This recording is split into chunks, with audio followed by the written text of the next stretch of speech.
Iran and the United States did not achieve a conclusive agreement by the designated deadline, leaving persistent disagreements concerning Tehran's nuclear program and the status of the Strait of Hormuz unresolved, nearly 6 months into the ongoing conflict.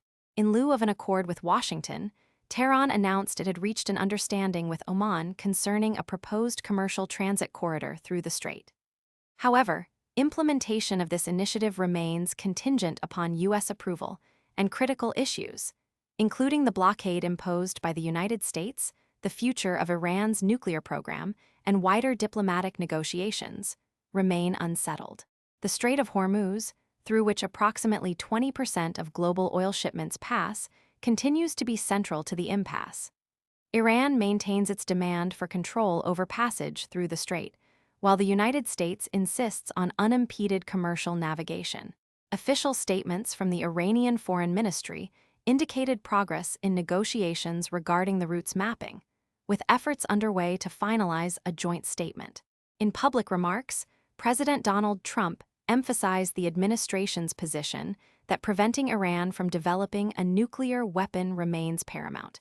He further asserted that the resolution of hostilities should involve Iranian capitulation. The current deadlock arises from the breakdown of a framework established under a June Memorandum of Understanding, which outlined a 60-day period to reduce hostilities, reopen the strait, and structure comprehensive negotiations encompassing Iran's nuclear activities, sanctions, and regional security concerns. The White House did not issue comment regarding the outcome of this negotiating window. Throughout the period, mutual accusations of noncompliance with the memorandum's terms escalated, resulting in renewed military actions. Iran's principal demands include relief from international sanctions, the release of frozen state assets, and an end to the U.S.-led naval blockade, accompanied by a continued insistence on sovereign oversight of strait passage. The United States, conversely, has called for unrestricted navigation through the waterway, an essential conduit for significant volumes of oil and natural gas. Despite a provisional ceasefire, commercial shipping traversing the strait remained subject to repeated attacks. On June 25, a commercial vessel was struck, with Iran held responsible. In response, U.S. forces, as reported by CENTCOM, targeted Iranian missile, drone storage, and radar sites. Hostilities intensified in July when Iran reportedly targeted 3 additional vessels in the strait. Over subsequent days, CENTCOM reported strikes on over 300 Iranian military sites, including coastal surveillance and communication infrastructure.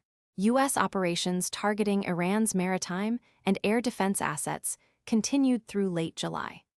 Further incidents include reported attacks on vessels owned by Abu Dhabi National Oil Company, attributed by the United Arab Emirates to Iran. These events have led to sharply reduced maritime traffic through the strait and have heightened pressure on the U.S. administration to resolve a conflict that continues to disrupt global energy markets. The ongoing conflict has also drawn attention to the strain on U.S. military resources. Reports suggest significant depletion of precision-guided munitions, with inventories of ATACMS, precision strike missiles, and Tomahawk units substantially reduced, though Pentagon officials dispute claims that these levels jeopardize national readiness. The Center for Strategic and International Studies has estimated that U.S. Patriot missile inventories have decreased by at least 65% since the onset of hostilities. Military officials indicate that the U.S.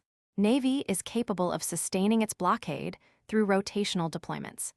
As the negotiation deadline passes without resolution regarding the Strait of Hormuz,